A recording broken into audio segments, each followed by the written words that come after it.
Cette vidéo est sponsorisée par Nextory, la seule application de lecture en France à vous proposer 250 000 titres sous tous les formats de lecture. Livres audio, e-book, BD, manga, comics, séries audio exclusives, podcasts, magazines et presse. Grâce à ses 1500 éditeurs partenaires, Nextory est un acteur majeur dans la démocratisation de la lecture en rendant accessible à tous des milliers de livres via un abonnement au prix très doux. Alors, l'écrivain que je suis est très heureux de vous proposer ce partenariat exclusif et une offre découverte explosive pour faire éclore en vous ce lecteur curieux et passionné. Alors n'attendez plus et cliquez sur notre offre partenaire pour vous plonger dans le meilleur de la littérature mondiale où que vous soyez.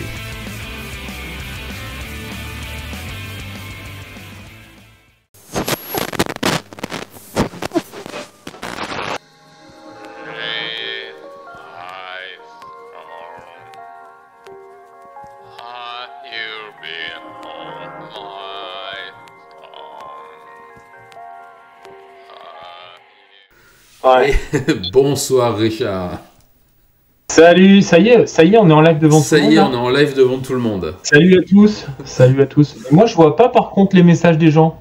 Tu vois pas les messages des gens, alors sur ton retour Twitch, tu dois les avoir dans la fenêtre. Ah bah oui.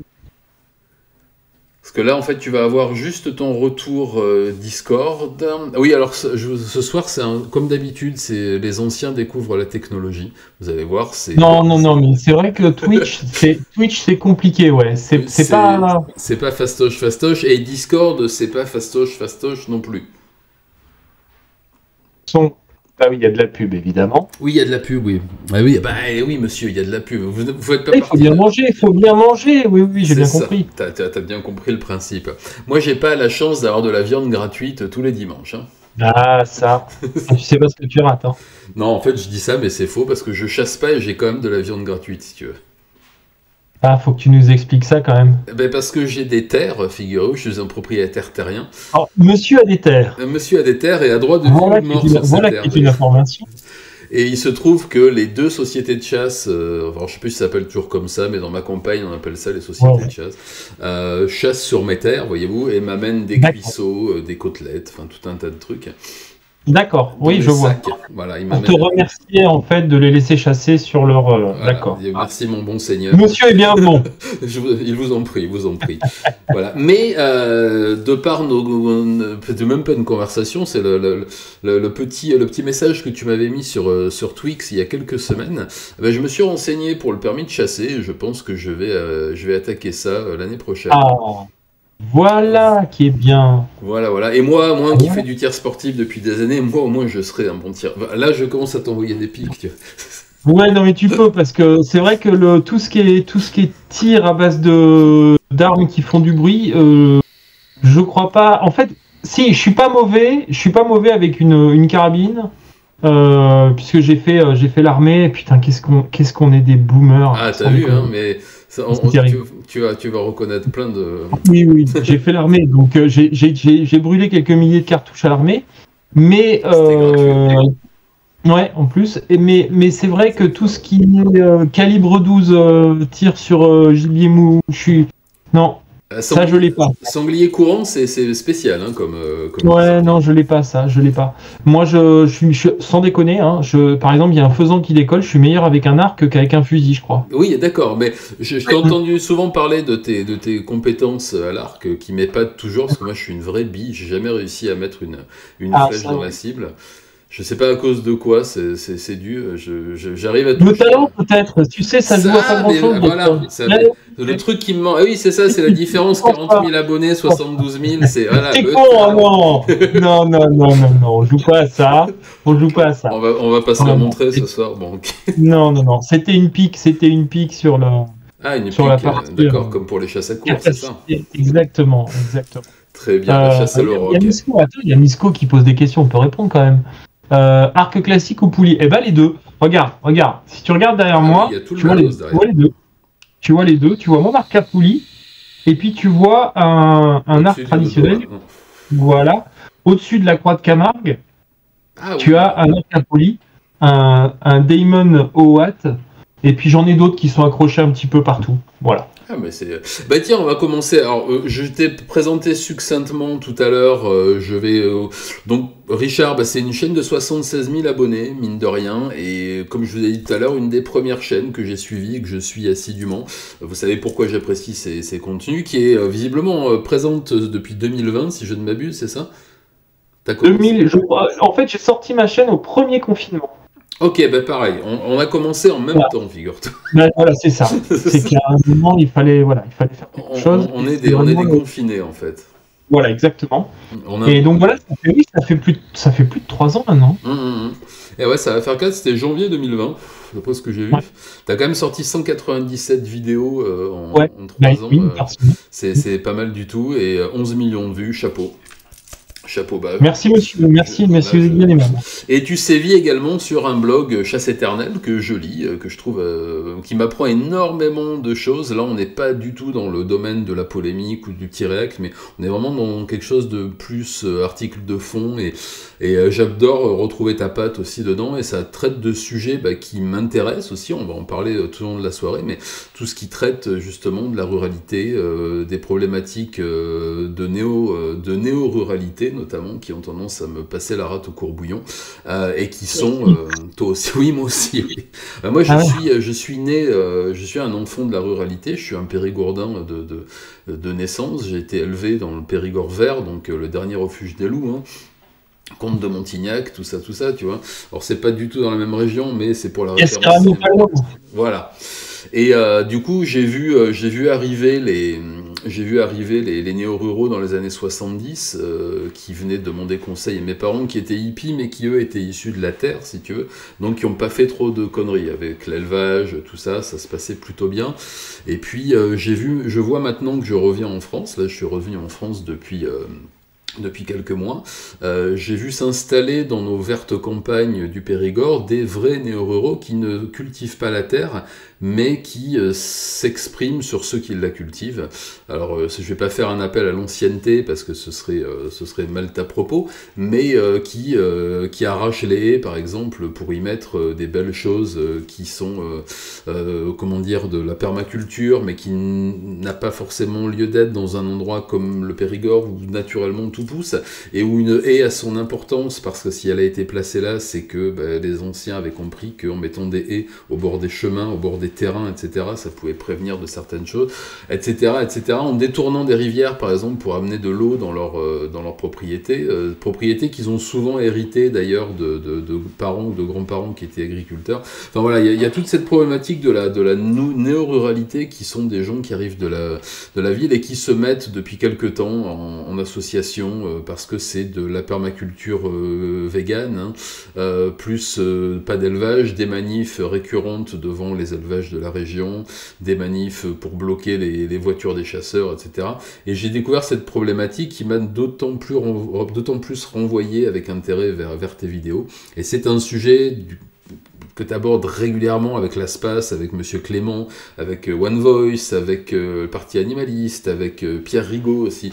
Pierre Rigaud qui visiblement est venu quelques fois dans notre région. Faut qu'on les présente à tout le monde. Attends. Voilà. Ah bah tiens.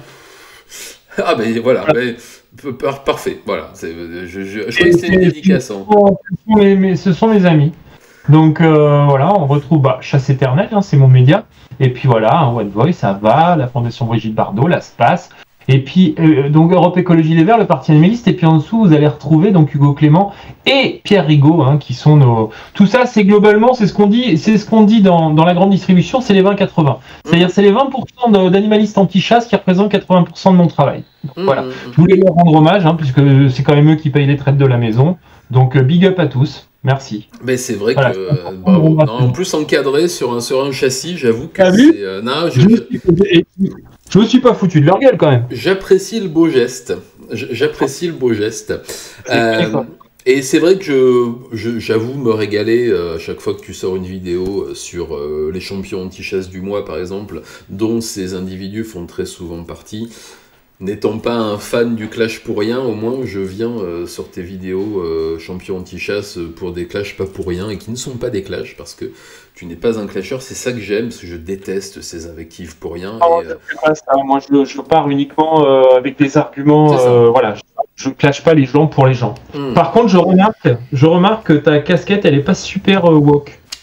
Non, alors ils font plus de woke chez SNW, ils ont arrêté parce que ça se vendait vachement moins. Ça se vendait pas. Non. Avec le V de vegan, non. Ils ont sorti une ligne, mais ils ont arrêté. C'est ça, c'est Sex and Wagon. C'était une variante. C'est une variante, c'est tout à fait. Oui, je l'ai eu en cadeau avec ma dernière acquisition, tu vois. D'accord. Qui n'était pas une canne à pêche. C'est quoi? T'as acheté un puzzle, c'est ça? J'ai acheté un puzzle. En fait, c'est un puzzle des pères fondateurs. Hein. C'est pour Thanksgiving. Et voilà. Salut, merci. Merci à toi, Mr. Lex, et merci beaucoup. Je vais intervenir de temps en temps. Tu vas m'entendre hurler comme un primate. C'est quand les gens s'abonnent. Non, mais je vois. Voilà, c'est les gens qui s'abonnent. Abonnez-vous, les gens. Merci, D'ailleurs, je voudrais dire quelque chose parce que je suis invité chez Alexandre de la chaîne Satsujin. Pourquoi je suis là? Parce que, moi, je pense que Alexandre est sans doute, à ma connaissance, le meilleur raconteur d'histoire du game YouTube français. Je pense vraiment ce que je dis. C'est-à-dire qu'il y a une qualité de plume et une qualité de narration que je ne connais pas ailleurs, et sur des chaînes des fois qui ont 2 millions d'abonnés. Donc si je suis là, c'est parce que d'abord je suis un gros client de tes histoires, qui m'ont fait découvrir plein de trucs, parce que comme beaucoup de gens, je connais pas le Japon. Et j'adore quand je kiffe quand tu prends l'accent japonais au milieu d'une phrase française. Mais je te jure, j'adore ça. Ça me fait kiffer. Donc et puis voilà, la qualité des histoires. Moi, j'adore qu'on me raconte des histoires. Je suis un grand amateur aussi d'enquête criminelle. Ça me plaît beaucoup. Et donc voilà. Moi, je pense que aujourd'hui, il faut te donner le maximum de visibilité pour faire découvrir cette chaîne qui mérite quand même infiniment plus d'attention qu'elle en a aujourd'hui. Donc voilà, c'est pour dire aux gens qui sont là pourquoi je suis là.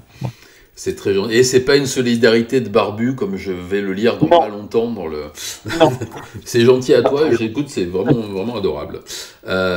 Écoute, on va peut-être commencer, on va peut-être continuer sur notre lancée. Je te parlais de ce retour à la Terre que beaucoup sont en train d'effectuer là depuis quelques temps, qui n'est pas vraiment un retour à la Terre, mais une arrivée dans un monde qu'ils ne connaissent pas. Moi, j'ai constaté du haut de mes 53 balais que à l'époque où j'étais gamin, les chasseurs avaient une bonne image.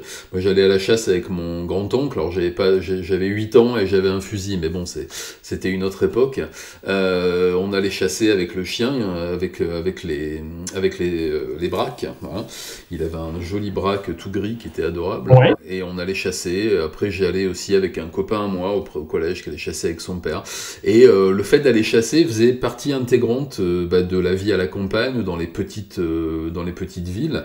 Il y avait chez mes amis, et dans ma famille, plutôt écolo, hippie, etc., une certaine appétence pour la chasse aussi.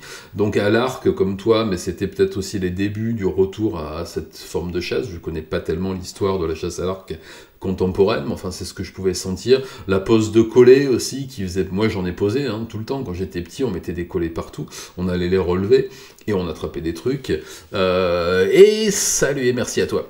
Et donc ça faisait partie intégrante de cette vie à la campagne, de cette vie dans les petites villes, dans les moyennes villes comme Périgueux où j'habite maintenant, les gens avaient aussi un endroit où ils allaient chasser, donc dans des forêts municipales, etc. Ils faisaient partie de sociétés de chasse. Et aujourd'hui je reviens, et je me rends compte que la chasse, pour beaucoup de gens qui ne l'ont jamais pratiquée, j'imagine, et qui ne la connaissent qu'à travers certains médias, c'est devenu une horreur sans nom, que la chasse a mauvaise presse absolument partout, dans les médias mainstream, dans les médias traditionnels, chez les influenceurs, entre guillemets, youtubeurs, etc., que je peux regarder, que je peux suivre de temps à autre, même s'il n'y a pas une militance anti-chasse, il y a quand même des petits pics de temps en temps, les chasseurs qui boivent, blablabla, tout ça. Selon toi, d'où vient cette image catastrophique qu'ont les chasseurs aujourd'hui, sans, à mon avis, l'avoir mérité, mais de par la propagande, d'où vient cette propagande, pourquoi, comment on en est arrivé là, comment les écolos traditionnels de l'époque sont passés de... tout simplement travailler avec les chasseurs, les chasseurs sont la base de tous les maux de l'univers, et du Covid certainement, parce qu'ils sont tellement méchants que ça... On a assassiné JFK aussi. Ah oui, c'est ça, oui. Mais ça, oui, bon, ça après, ça m'étonnerait pas. Le mec a mis dans le mille, remarque, c'est peut-être pas un chasseur. Non, vas-y, Non, en fait, c'est marrant parce que pour comparer avec un pays comme par exemple les États-Unis, où je sortais un sondage, je regardais un sondage il y a pas longtemps, il y a plus de 9 Américains sur 10 qui ont une image positive de la chasse, ce qui est assez fou, ce qui nous fait rêver, nous, un petit peu. C'est simplement lié à notre histoire commune. C'est intéressant de comparer les deux pour expliquer, pour répondre à ta question. C'est-à-dire que les États-Unis, la chasse est extrêmement liée à l'image des pionniers. Donc les gens qui ont créé le pays, c'est-à-dire que sans la chasse, les États-Unis n'existeraient pas, puisque les gens qui avançaient vers l'Ouest, cette conquête de l'Ouest n'a pu se faire que grâce à la chasse. Il y a eu énormément de dérives d'ailleurs, mais en tout cas, il est resté dans l'inconscient collectif cette image du cow-boy qui a les pères fondateurs justement qui ont créé ce pays grâce à la chasse. Voilà. Nous, il faut savoir que la chasse, jusqu'à la Révolution française, c'était une affaire de nobles. Donc, il y avait une défiance par rapport à ça, c'est-à-dire que la chasse était vue comme une activité à l'époque très élitiste, et c'est donc la Révolution française qui a rendu la chasse au peuple. Mais l'image négative de la chasse est malgré tout restée dans l'inconscient collectif. En tout cas, c'est une des explications. Ce qui fait que derrière, on se retrouve avec deux visions, deux images de la chasse. On a d'un côté l'image justement de cet aristocrate plein de thunes, l'image de la chasse à court, le baron de la Rochefoucauld, le baron de Rothschild qui chasse à court. Ça crée toujours, ça convoque toujours des images et ça permet aux gens un petit peu de continuer à se taper du bourgeois et ça fait toujours recette. Et puis à côté de ça est venue l'histoire c'est marrant parce que les deux images cohabitent, du gros beauf, aviné et alcoolique. C'est ça, tout à fait. Et cette image-là, clairement, elle a été clairement popularisée par le sketch des Inconnus, qui est un de leurs sketchs les plus iconiques, et je dois dire d'ailleurs très drôle, parce qu'il y a des gens qui essayent de faire de l'humour avec la chasse. Ils y arrivent rarement. Les Inconnus, eux, ils sont parvenus, c'est-à-dire que c'est à la fois méchant et drôle. Donc voilà, moi je valide complètement. Mais malheureusement, je crois, et à leur corps défendant d'ailleurs, la chasse est devenue aussi ce symbole de gros beauf aviné, généralement, qui tue des animaux sans défense. Généralement, il tape aussi sur sa femme, ça va avec. Il tue ses chiens, il leur donne pas à manger. C'est vrai que nous, les chasseurs, on aime bien chasser avec des chiens qui ont faim, parce que généralement, quand ils ont faim, ils chassent mieux. C'est ce genre de conneries.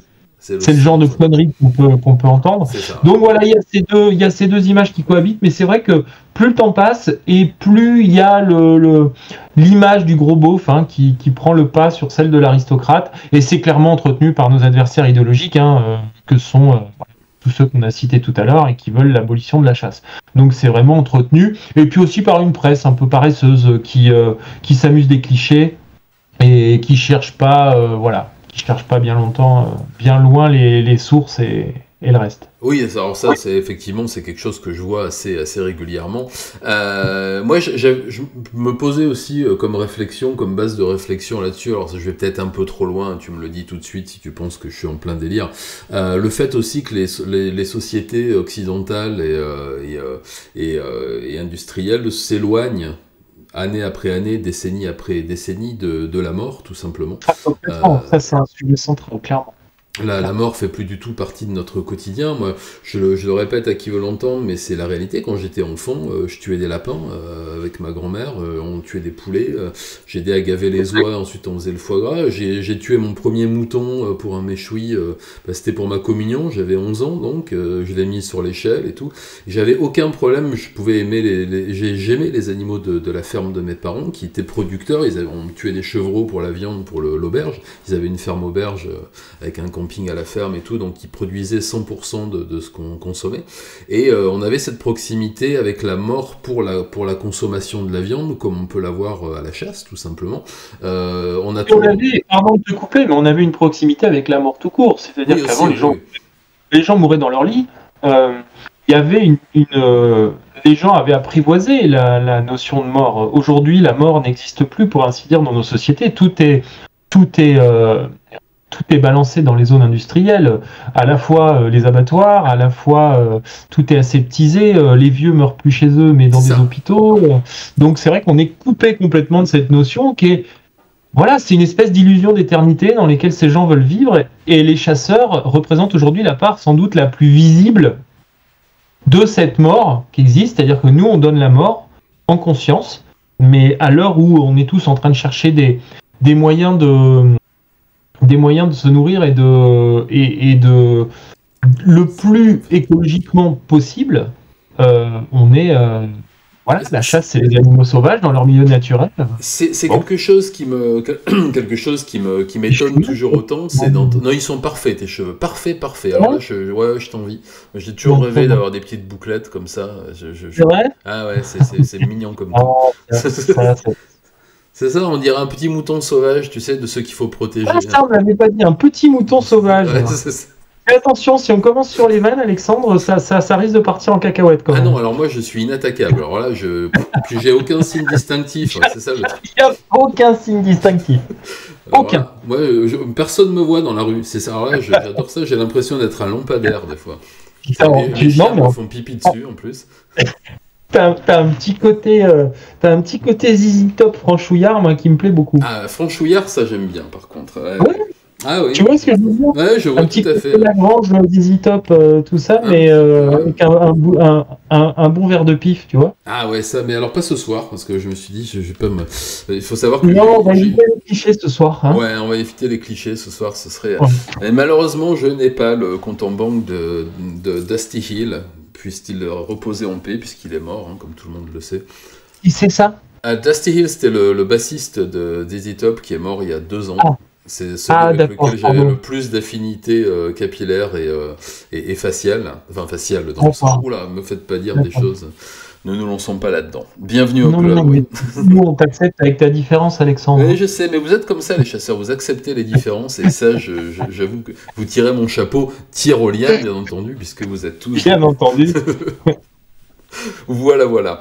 Donc, ben, je suis content de voir que mes pistes de réflexion sont peut-être pas si idiotes que ça, parce que je vois dans la quête de pureté qu'il peut y avoir chez certains militants que j'écoute ou que je lis parfois dans les commentaires, que ce soit sous tes posts ou ailleurs, c'est une espèce de volonté de pureté en ignorant à peu près tout ce qui fait les travers ou même la consistance et l'essence même de l'humanité, et c'est-à-dire manger, tuer pour manger, faire partie de la chaîne alimentaire et de la chaîne de l'évolution en général. Et cette négation absolument sans argument, c'est ça le problème, me fait un peu sortir de mon slip à reculons depuis que je le découvre, avec cette notion aussi de vouloir...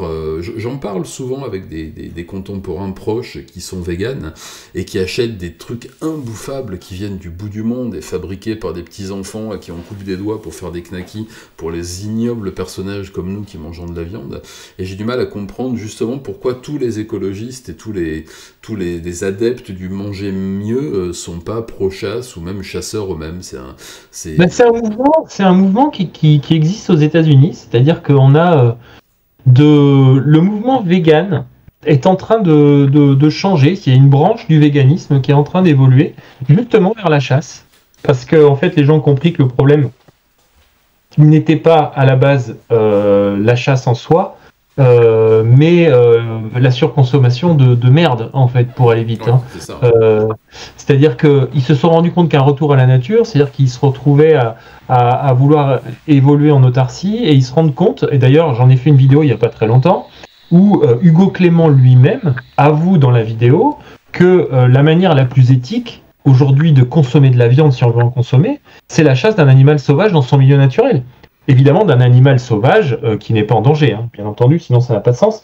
Mais c'est bien pour ça qu'il y a un retour aux États-Unis, il y a un mouvement vegan qui est en train d'évoluer vers la chasse. Moi, je trouve ça hyper intéressant.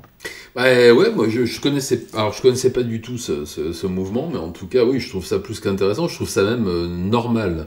Ça me semble dans le cheminement qu'ils ont, le cheminement idéologique qu'ils ont, ça me semblerait même. J'entends parler à chaque fois de comment ça s'appelle, de de locavore, c'est ça? Ouais. Circuit direct, circuit court, locavore, etc. Ça me semblerait, surtout qu'une fois de plus, pour en consommer aussi régulièrement, la viande de chasse est quand même une viande qui a une autre qualité que les saloperies qu'on peut acheter dans la grande distribution, et même chez certains bouchers, parce qu'il faut arrêter de me faire la retape des bouchers. Il y a certains bouchers là dans le coin qui vendent vraiment de la saloperie, je sais pas où ils l'achètent.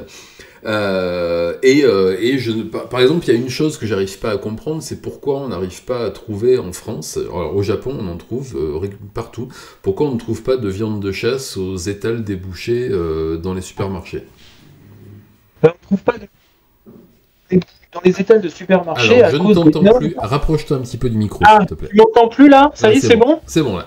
Excuse-moi. En fait, on ne trouve pas de viande sur les étals, malheureusement, à cause des normes vétérinaires. C'est-à-dire qu'aujourd'hui, comme avant, une personne avait la capacité, un éleveur de poules pouvait tuer ses poules et les vendre ensuite sur le marché. Aujourd'hui, ce n'est plus possible. Il doit passer par un abattoir agréé. Et c'est le cas aussi pour la viande de chasse.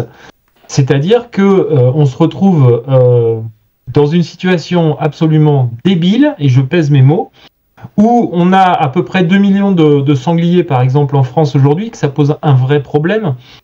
On en tue à peu près 1 million par an, 1 million de sangliers tués par an. Il y a de quoi nourrir du monde. Et on importe de la viande de sanglier de Roumanie ou d'ailleurs pour faire le pâté qu'on retrouve dans les supermarchés. Super, d'accord, ok.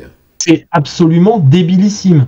Donc, en fait, on est comme dans beaucoup de domaines, étouffés par les normes, et notamment les normes européennes, qui nous empêchent d'aller vers du bon sens, qu'on pourrait appeler du bon sens paysan, effectivement. Après, moi, je bosse, par exemple, en sponsorisation avec des boîtes qui valorisent de la viande de gibier. J'ai vu ça. Ouais. Mais tu te rends compte, à terme, que le prix de vente derrière, à cause du fait qu'il faut aller récolter le gibier et ensuite l'amener sur des services vétérinaires qui vont contrôler, ça devient prohibitif. C'est on retrouve de la viande à 50 balles le kilo.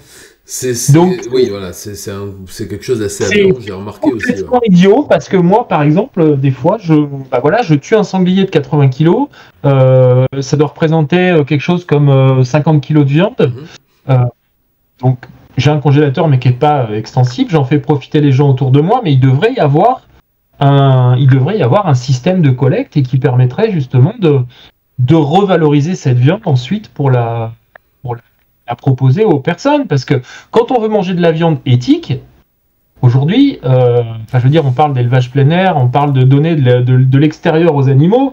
Qu'est-ce qu'il y a de plus éthique qu'un animal qui est né et qui a vécu toute sa vie dans la nature? C'est ce que j'allais dire, oui, et qu'on a tué juste avant de le consommer de façon. Et je vais te dire, Alexandre, pour moi, c'est pas compliqué. Je n'accepte les critiques de la chasse que des gens qui sont absolument végétariens ou véganes. C'est-à-dire que le gars qui mange de la viande et qui vient m'expliquer derrière que la chasse ci ou la chasse ça, là, pardon, je vais être trivial, mais ferme un petit peu ta gueule quand même. Hein. Comme dit Monsieur Larcher. Voilà, exactement. J'accepte exactement ce Monsieur Larcher. Moi, j'ai trouvé qu'il y a des colères saines à un moment. Merde. Tout à fait. C'est un homme qui sait vivre, ça se voit tout de suite. Exactement, et un chasseur en plus, Monsieur Larcher. C'est un vétérinaire pourtant, tu vois. Tu vois, j'ai des potes véto chasseurs, moi. Mais heureusement, oui. Heureusement qu'il y en a. Et voilà, donc c'est hyper important de garder ça en tête. Quand on mange de la viande, on peut pas être anti-chasse. Je comprends pas la logique. Non, et c'est ça qui est fou, c'est quand tu regardes les sondages, il y a 53% des Français qui se disent avoir une mauvaise image de la chasse. Ok, 53%. Et malgré tout, il y a que 2% en France de personnes qui ne mangent pas de viande.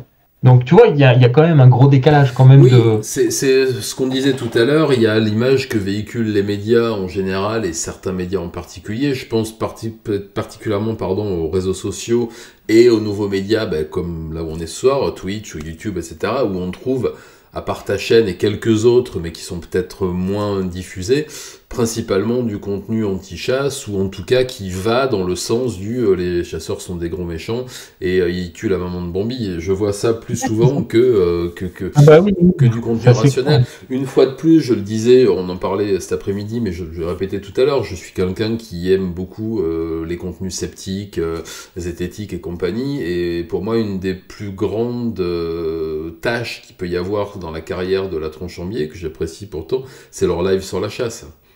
Mais en fait, cette personne, puisqu'on parle d'un serment d'axe, cette personne, moi je la suivais pendant un temps, il est capable d'avoir des vraies fulgurances, des vraies capacités à expliquer aux gens les choses, les remettre un petit peu dans le droit chemin. Par contre, tu commences à lui parler de chasse, le mec il vrille en fait. C'est ça. Il n'y a plus rien. C'est-à-dire que l'émotion prend le pas sur la pensée. Alors pour un zététicien, c'est quand même un poil compliqué. Oui, parce qu'il y a toutes. Arnaud de la chaîne Astronogeek, on a largement parlé de cette frange zététique qui se perd un petit peu dans les méandres des émotions.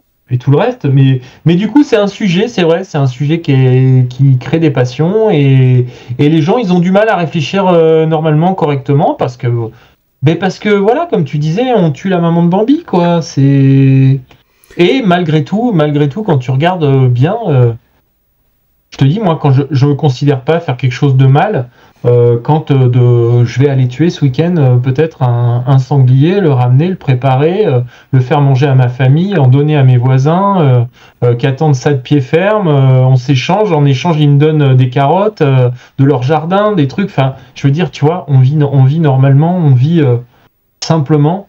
Oui, tout à fait.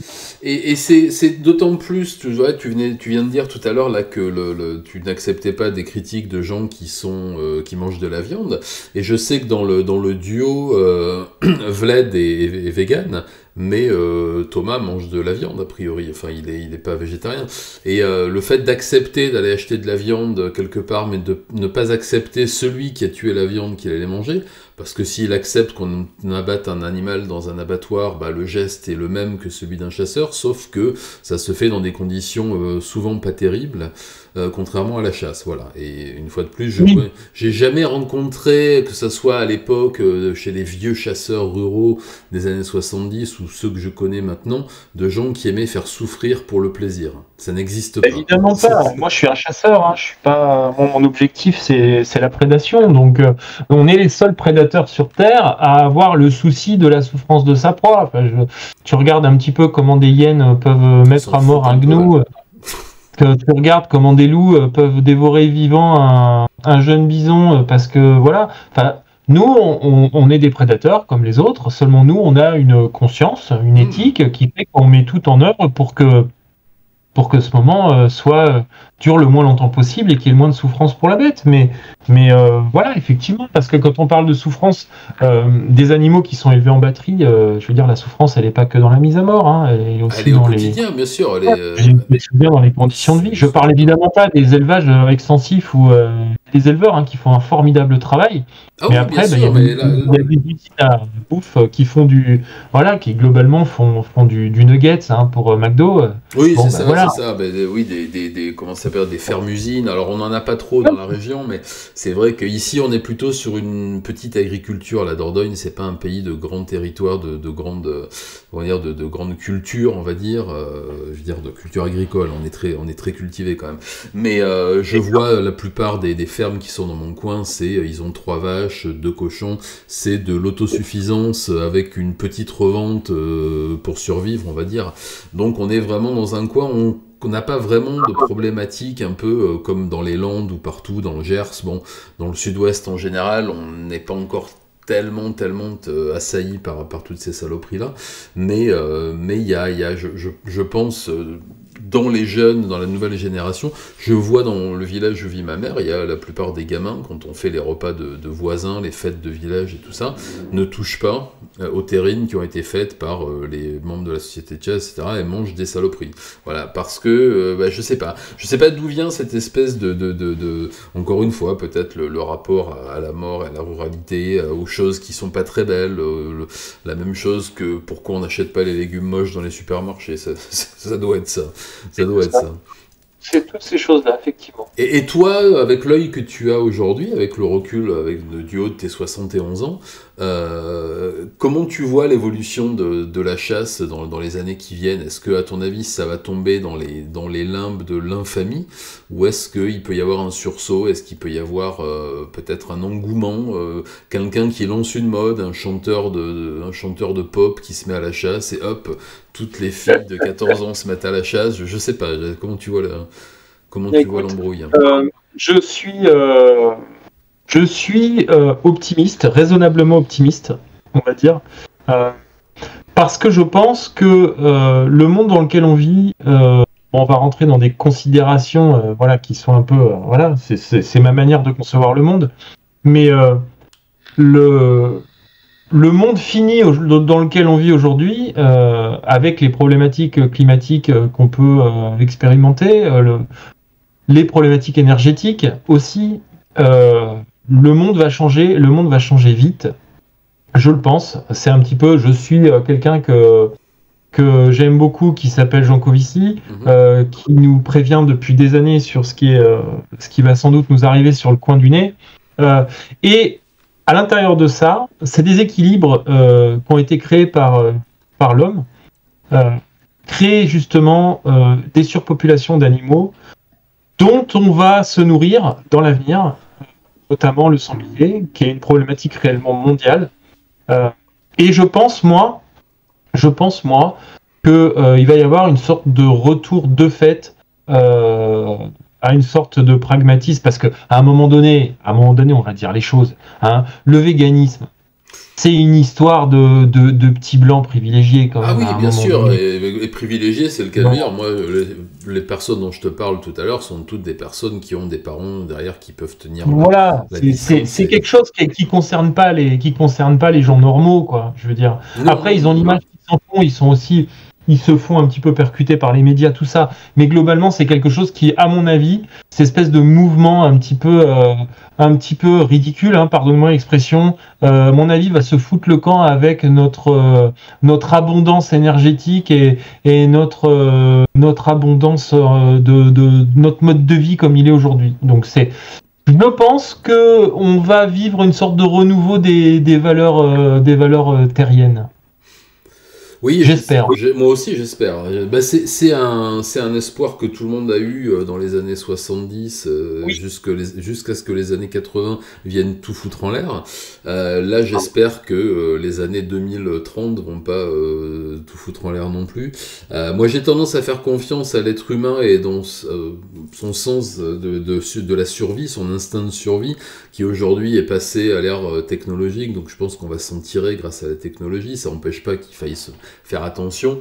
Voilà, moi je sais, j'ai un gros moteur qui pollue, un gros V6 qui bouffe du gaz. Oui, je sais, c'est très mal.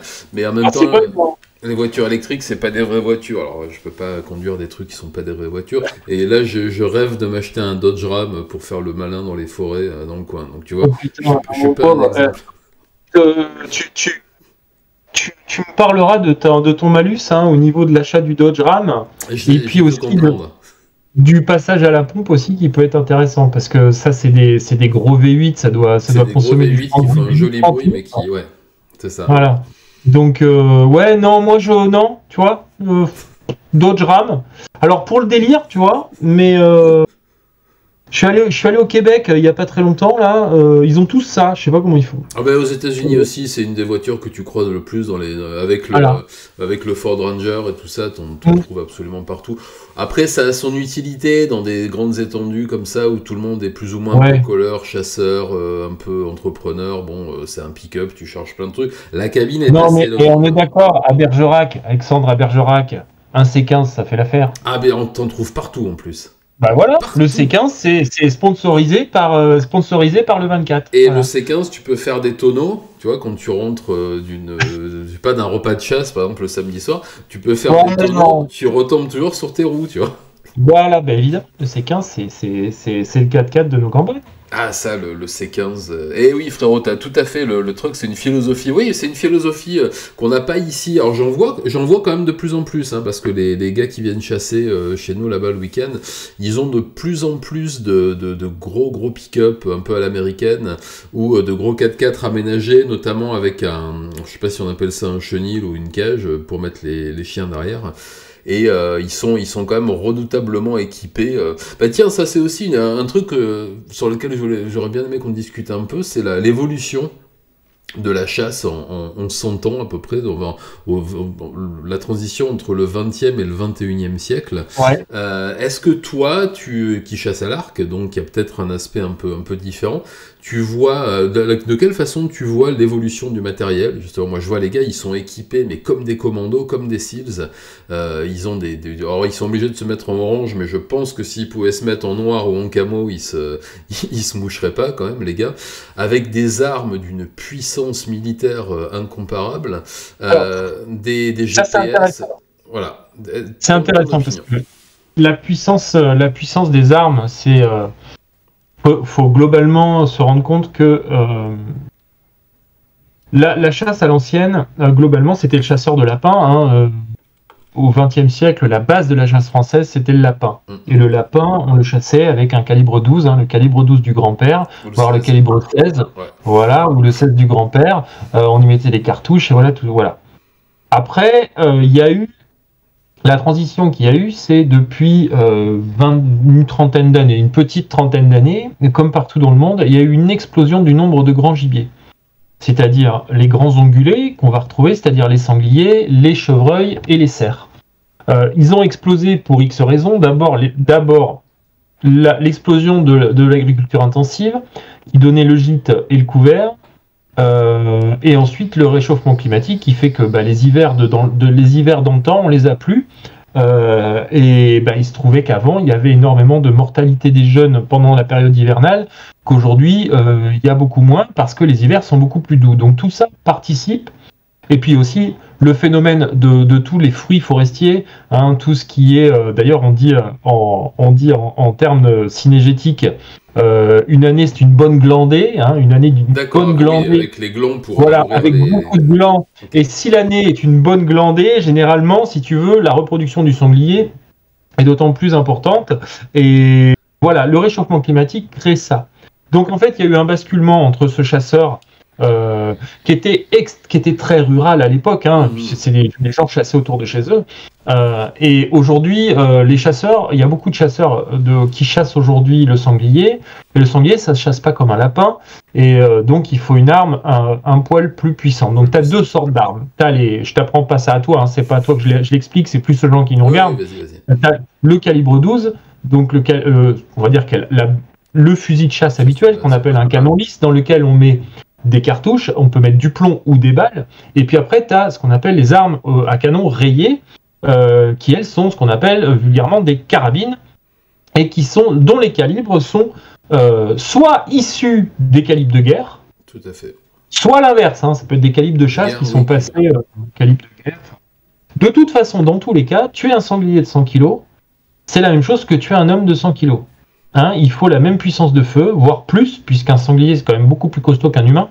Mais je déconseille à tout être humain de 100 kg d'essayer d'arrêter un sanglier qui fait le même poids que lui. Hein. C'est une très mauvaise idée. Et donc, si tu veux, l'histoire de l'armement, c'est en soi un faux problème. C'est-à-dire, pour tuer un sanglier, il n'y a pas d'autre solution, il faut faire un trou dedans. Et pour que cet animal souffre le moins possible, il faut que la munition ait un pouvoir d'arrêt important, donc que l'animal tombe net, en minimisant au maximum les souffrances. Et donc oui, les armes sont impressionnantes, mais elles sont d'autant impressionnantes, si tu veux, que avant, il y avait, on chassait avec l'Express, ce sont des carabines à crosse basculante qui ressemblent un petit peu à des fusils de chasse. Aujourd'hui, on est avec des armes semi-automatiques, avec des crosses carbone, avec des lunettes hyper efficaces. Et donc, mais dans l'absolu, si tu veux, les munitions, elles sont toutes extrêmement anciennes. Hein, que ce soit le 30-06, le 300 là, je vois beaucoup de gars ici qui chassent au 300 mag ou au 30-06, plus qu'avec de la tunette ou de la FOB calibre 12. Oui. Mais ça, oui, parce que c'est plus efficace, c'est infiniment plus rapide. Tu peux tirer de beaucoup plus loin, tu peux chasser à l'approche aussi. Enfin, il y a plein de choses que tu peux faire. Alors après, moi, je suis loin d'être un expert en balistique. Hein, c'est pas du tout mon truc. Moi, je trouve que ça fait beaucoup trop de bruit, vos machins. Mais c'est... Oh si, ça fait du bruit, c'est assez infernal. J'aime... Bon. Et c'est vrai que ça peut paraître important. C'est vrai que aujourd'hui, la presse, les médias en général, adorent rappeler qu'on a des calibres de guerre qui peuvent tuer à 3 km. C'est pour ça que je te posais la question, parce que c'est moi une chose que j'entends régulièrement et qui parfois m'agace un peu, parce que faisant je rappelle quand même que le principe en fait de tout chasseur qui chasse en sécurité, c'est de tirer de manière fichante, ce qu'on appelle, c'est-à-dire que on doit enterrer sa balle, donc on tire du haut vers le bas. Et donc, dans l'absolu, c'est vrai que le projectile peut parcourir 3 km, mais jusqu'à preuve du contraire, les sangliers, ça vole pas. Donc, je ne vois pas dans quelles circonstances est-ce qu'on pourrait tirer en l'air à un angle d'environ 45 degrés, tu vois, pour que la balle puisse parcourir 3 km. Et retomber, donc, il faut raison garder. Mais ça fait partie des légendes, pas urbaines du coup, mais rurales, des antichasses, qui te parlent aussi de la retombée des plombs de chasse au canard ou au gibier volant, qui en retombant peuvent causer des dommages sur connaissant la grosseur du plomb avec lequel on tire les bécasses ou le gibier volant en général. Je me pense pas qu'il atteigne une ogive. Il faudrait poser la question à Arnaud, si tu veux. Les chasseurs ont pris du plomb sur la tête. C'est rigolo. Il faut savoir que dans une cartouche de chasse, en moyenne, hein, pour les plus, il y a 36 grammes de plomb. Donc, 36 grammes de petites billes. Alors, elles sont d'une taille différente, hein, suivant ce qu'on chasse.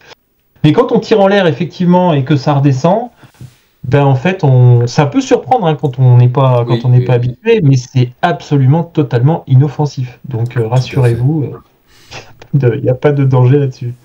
Tout à fait, mais je pense qu'il y a une énorme méconnaissance. C'est pour ça, c'est peut-être un reproche aussi j'en ai beaucoup à faire, mais un reproche que je ferai au monde de la chasse, c'est peut-être de pas plus communiquer sur des choses terre à terre.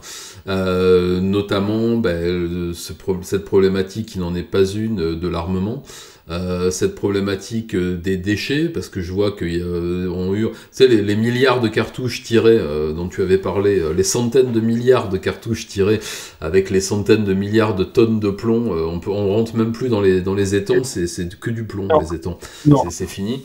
Donc les canards ont tous le saturnisme. Tu vois, c'est fini, on en mange. Moi, je mange du canard depuis toujours. Personne n'a chopé ma blague. Hein. Saturnisme, le canard, tout ça. Ouais, bon, allez, bon, j'arrête. Vas-y, tu te charges de l'humour. Moi, je me charge du reste. Ce sera mieux. Ouais. Non, c'est vrai que toutes ces histoires de plomb, c'est... Il y a beaucoup de fantasmes. Oui, il y a énormément de fantasmes. Alors, Adriska me dit que oui, tout ça, t'en as parlé sur ta chaîne. Mais en fait, je réaborde le sujet parce que moi, mes abonnés sont pas forcément au fait de ce genre de choses. Et puis, voilà, c'est aussi dans un but quand tu auras une rediffusion ou même la diffusion de ce soir, que les personnes qui ne connaissent pas toutes ces problématiques ou ces interrogations puissent en avoir un aspect. Alors, encore une fois, c'est totalement subjectif. Hein, et une fois de plus, je vous dis que si vous avez des questions à poser, d'ici un quart d'heure, 20 minutes, on prendra les questions, soit en direct sur le Discord, vous avez le lien en haut du... là, en haut du clavardage, là, enfin par là quoi. Et sinon, par question sur le clavardage, on y répondra aussi. Il y avait encore 2-3 petites choses que j'avais envie d'aborder avec toi, notamment celle du permis de chasser. Arrêtez de dire le permis de chasse, ça ne veut rien dire. Parce que les médias, tous les médias, hein, BFM, c'est permis de chasse. Donc la réforme, enfin la réforme. On dit pas le permis de conduite. Permis de conduite, voilà, non, c'est tout à fait. Mais non. J'ai vu ta vidéo réaction au superbe article de Reporter, tu sais, qui ont envoyé un espion infiltré, quelqu'un qui a réussi au péril de sa vie à aller passer ça. Un journaliste extraordinaire. À mon avis, il est en lice pour le Pulitzer là. Ah ben c'est le prix Londres au Pulitzer, ouais, là on est en plein dedans là. Et ouais, j'ai trouvé ça assez épatant. Connaissant beaucoup de jeunes ici, et de moins jeunes, hein, moi le problème, ceux qui ont passé ou qui vont passer le permis de chasser. Est-ce que toi tu verrais des évolutions? Parce que j'ai regardé un peu la partie pratique, donc franchir une clôture avec un fusil ou une carabine, un exercice de transport, etc., que je trouve intéressant. Par contre, je trouve que la partie pratique, qui est donc sanglier courant, tir sur plateau, etc., est peut-être pas suffisante. C'est mon avis à moi. Je pense aussi, moi, que savoir démonter une arme, entretenir une arme, différencier les calibres, l'utilisation, plus de tirs, mais bon, ça c'est mon côté peut-être tireur sportif, me semble aussi intéressante.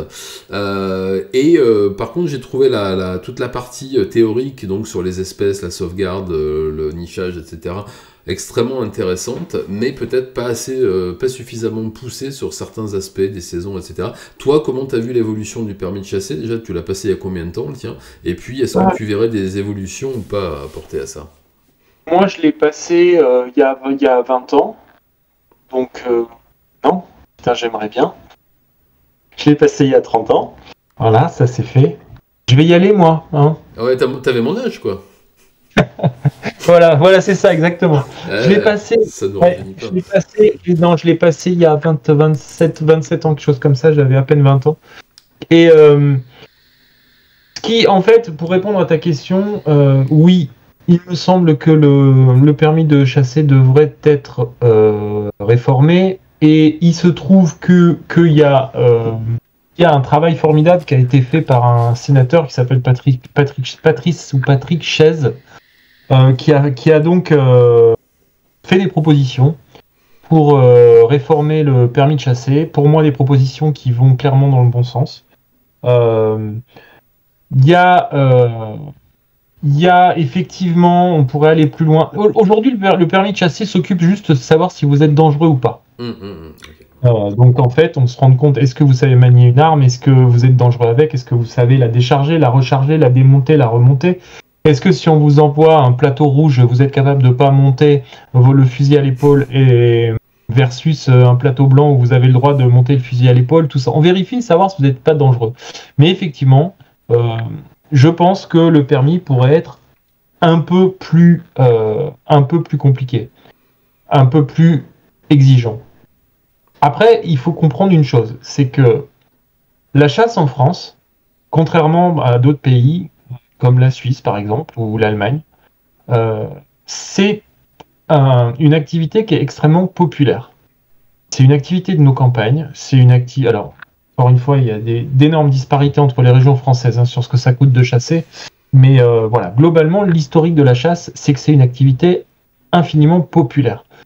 Et il se trouve que plus on va aller vers une complexification de l'accès à la chasse, évidemment, moins il y aura de chasseurs. Puisque on va évidemment rendre l'accès à la chasse plus compliqué, donc mathématiquement il y aura moins de chasseurs. Donc c'est une vraie question, puisque la chasse aujourd'hui en France, elle arrive à se défendre parce qu'on est 1 million de chasseurs aujourd'hui à valider nos permis de chasser chaque année. Donc ça fait quand même une force importante, et puis il faut juste remettre les choses un petit peu dans leur contexte. Il y a en moyenne, depuis une vingtaine d'années, 10 de morts par an à la chasse, dont l'extrême majorité sont des chasseurs. C'est-à-dire qu'en moyenne, je crois, depuis 20 ans, il y a un non-chasseur par an qui est tué c'est le chiffre que j'avais vu aussi. Voilà.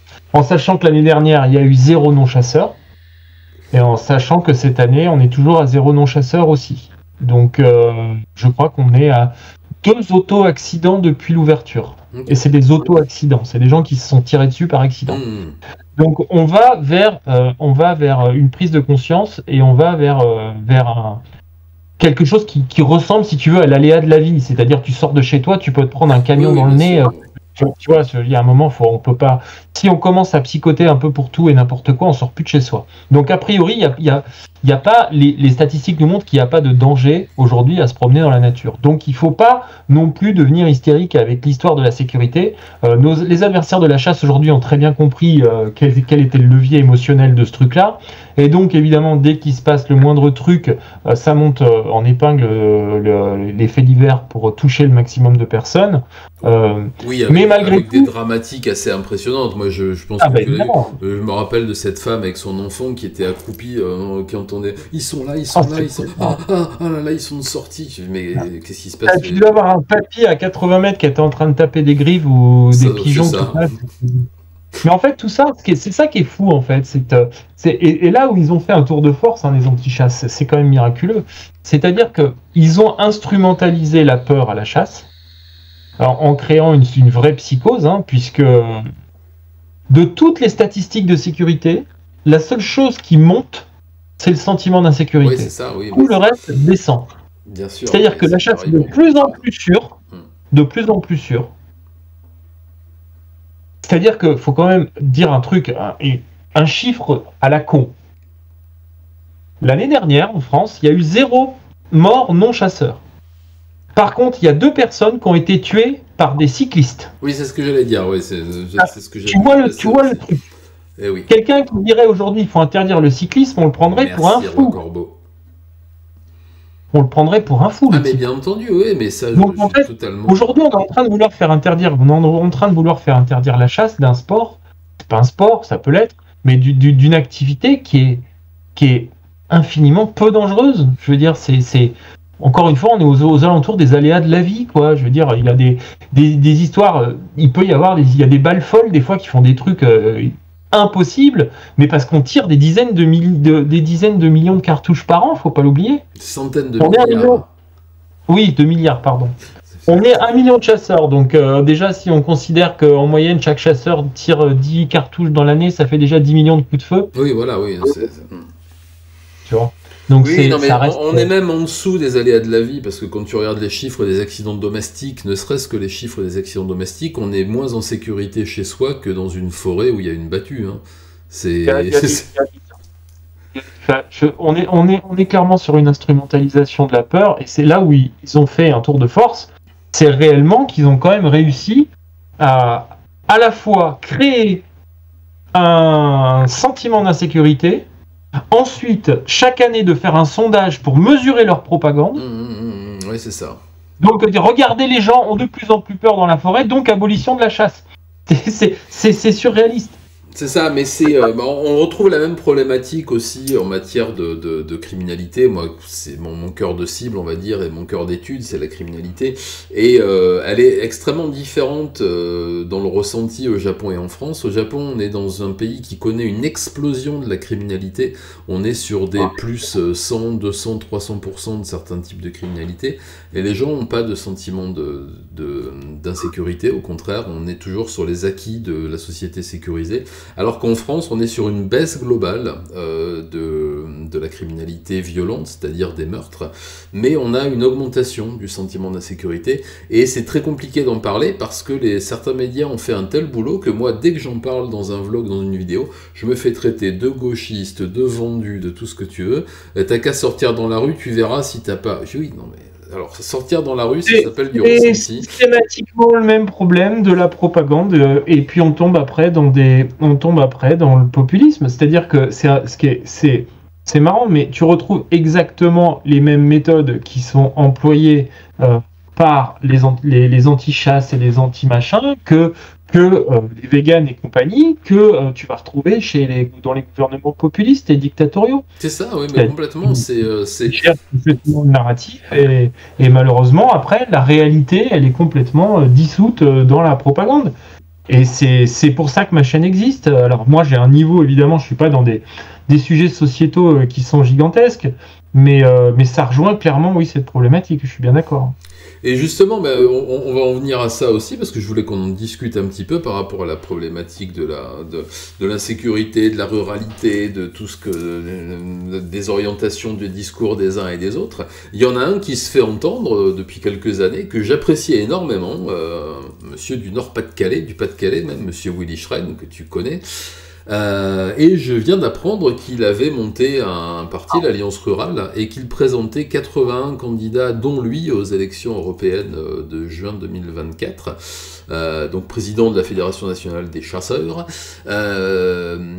J'ai parcouru un peu les propositions, les choses dont il parle. Je trouve que c'est plutôt bien amené. Il y a beaucoup de choses qui me parlent en tant que personne issue de la ruralité, qui est revenue à la ruralité, et qui m'aurait parlé aussi à l'époque où j'étais encore au Japon, puisque bon là j'étais à Tokyo les derniers temps, mais j'ai longtemps vécu à la campagne, en plein territoire de chasse. Parce que une chose qui m'a frappé, après je te demandais ton avis sur sa candidature, et puis si tu as des choses que j'ignore, je pense à peu près 99%, j'ai été frappé par le fait de cette espèce d'abandon global et généralisé qu'il pouvait y avoir dans les campagnes françaises, à savoir que la misère dans tous les sens du terme, que ce soit financière, sociale ou affective, frappe les campagnes du Périgord, de la Creuse, de la Haute-Vienne, beaucoup plus que les cités et les villes, pour lesquelles on a quand même lâché pas mal de pépettes. Il n'y a pas de plan ruralité. Enfin, il y en a un là qui vient d'être voté, d'après ce que j'ai vu, mais c'est le premier. Il n'y a pas de plan ruralité. Il faut savoir qu'ici, un enfant qui veut sortir, qui habite dans un village de 300 habitants, il n'a pas de bus, il n'a pas de maison des jeunes et de la culture, je sais pas, ça existe peut-être plus, enfin bon, ça a eu existé, il n'a pas de cinéma, il n'a rien pour s'amuser, et personne ne s'occupe de lui, il n'aura rien pour faire du sport, il n'aura absolument rien à part un club de foot qui réunit toutes les communes à 20 km de chez lui. Enfin voilà, et je trouve que dans les problématiques abordées par Willy Schren et puis le programme qu'il a commencé à diffuser, on retrouve pas mal de choses de ce type-là. Je sais que ça va faire grincer des Molières parce que qui vont monter sur leurs grands chevaux, parce que visiblement il y aurait des choses plus importantes en France, et je trouve qu'il n'y a pas de choses plus ou moins importantes. Pour vivre dedans, je m'aperçois que la capsule spatio-temporelle, loin de la France, n'a rien changé à la situation de la ruralité, sauf une chose, c'est qu'ils sont de plus en plus dans la précarité, mais aussi que les acquis de la ruralité, la chasse, l'élevage, toutes ces choses-là sont en train de se casser la figure, que l'image de la ruralité auprès des urbains qui pourtant sont véganes, aiment la maman de Bambi, est catastrophique. Est-ce que tu peux me parler de ce monsieur? Donc moi je l'ai découvert aux Grandes Gueules sur RMC, qui est l'émission que j'écoute depuis le début, que j'adore. J'aimerais tellement que tout le monde puisse avoir ce genre de discussion dans la vie, confronter des gens, même pas confronter, mais réunir des gens qui ont des opinions si différentes. Voilà, je suis très fan, et c'est vrai que j'ai beaucoup aimé découvrir, je ne le connaissais pas avant, Willy Schren là-dedans. Est-ce que tu as des infos là-dessus? Quelle est ton opinion déjà? Quelle est l'utilité d'avoir un parti rural, l'Alliance Rurale? Quelle est la différence avec, j'ai souvenance d'un parti qui s'appelait Chasse, Pêche, Nature et Tradition il y a quelques années, qui faisait grincer aussi tout le monde en disant « Attention, c'est des fascistes sous couverture ». Vas-y, c'était un long tunnel, plus une question à toi. Alors déjà, il y a deux pans, c'est-à-dire qu'il y a le pan humain, déjà. C'est-à-dire que moi, je connais Willy Schren, j'ai la chance d'avoir pu le côtoyer quelques fois. C'est quelqu'un que j'aime beaucoup, quelqu'un que j'admire aussi. C'est un monsieur d'une très grande intelligence et d'une très grande finesse d'analyse. C'est vraiment quelqu'un de généreux. C'est quelqu'un que j'apprécie humainement et énormément. Après, il y a sa fonction en tant que président de la Fédération nationale des chasseurs. Il y a son côté médiatique, qui est un choix de sa part. Grâce à lui, la chasse est sortie un petit peu de l'anonymat. Ça, c'est très bien. Et puis après, il y a l'aspect politique. Moi, je navigue un petit peu dans tout ça, et en tant qu'observateur, si tu veux, du monde cinégétique, et observateur de la chasse, des anti-chasses, des véganes et des... Voilà. j'ai besoin d'avoir une liberté de parole, et pour que je puisse avoir une liberté de parole, il faut que j'évite de m'acoquiner avec des mouvements politiques. Parce qu'à partir du moment où je vais, moi, embrasser un mouvement politique, derrière, on va me dire, oui, mais ça, il faut pas le dire, ça, t'aurais pas dû, ça, est-ce que tu peux faire une vidéo qui parlerait de ci ou de ça? Donc ça, c'est hors de question. Et pour devancer les questions, des questions que mes abonnés m'ont demandé, voilà la raison pour laquelle aujourd'hui je ne participe pas à cette aventure. Ok, ça fait sens, comme on dit. Ouais. Voilà. Ensuite, qu'est-ce que j'en pense? Moi, je pense que sur le fond, ça a le mérite de poser sur la table des questions qui sont aujourd'hui importantes, parce que tu disais tout à l'heure qu'il y avait des choses plus importantes. Oui, il y a des choses plus importantes. Ah, c'est pas moi qui le dis. Hein. Non, mais j'ai compris que tu relayais des gens qui le disaient. Oui, il y a des choses plus importantes, je ne sais pas. Est-ce qu'on doit parler de la désertification médicale qu'il y a dans les campagnes? Est-ce qu'on doit parler du fait qu'il n'y a plus aucun service public nulle part? Des gens qui sont seuls aujourd'hui dans des maisons isolées? Ah, t'as réussi à faire le pouce? J'ai même pas fait exprès. Putain, moi, ça marche pas. Ça m'énerve. Ah, parce que t'es Julia, en fait. Oui, c'est ça, en fait. Et il y a aussi le phénomène, je veux dire, quand aujourd'hui quelqu'un habite dans le fond de la campagne et qui fait tous les jours 45 km pour aller bosser, aller-retour, l'augmentation du carburant, est-ce que c'est un sujet? Je veux dire, on ne peut pas, comme ça, ne pas prendre en compte ces problématiques sous prétexte que c'est une minorité de gens qui habitent là. Et encore, une minorité, tout est relatif. Il y a quand même beaucoup de gens aujourd'hui qui habitent en campagne. Et donc, ça manquait d'un parti qui aurait la capacité de parler à ces gens-là et de surtout mettre sur la table et dans le débat public ces questions-là. Après, moi, je ne suis pas maître de ce qui va se dire, je ne suis pas maître de la compétence des gens, de ce qu'ils vont dire, de ne pas dire, parce que c'est comme tout. Moi, j'ai les territoires chevillés au corps et au cœur. J'aime ma région, j'aime ses traditions. Mais je suis, en ce sens-là, il y a un côté, j'ai un côté sympathisant de cette initiative. Après, qu'est-ce qu'ils vont dire à propos d'autres sujets de société et avec lesquels je ne sais pas si je serai d'accord. Voilà. Après, moi, tant qu'on parle des sujets qui me tiennent à cœur aujourd'hui, je vois pas les choses d'un mauvais œil, quoi. Voilà. Oui, ce que je pense.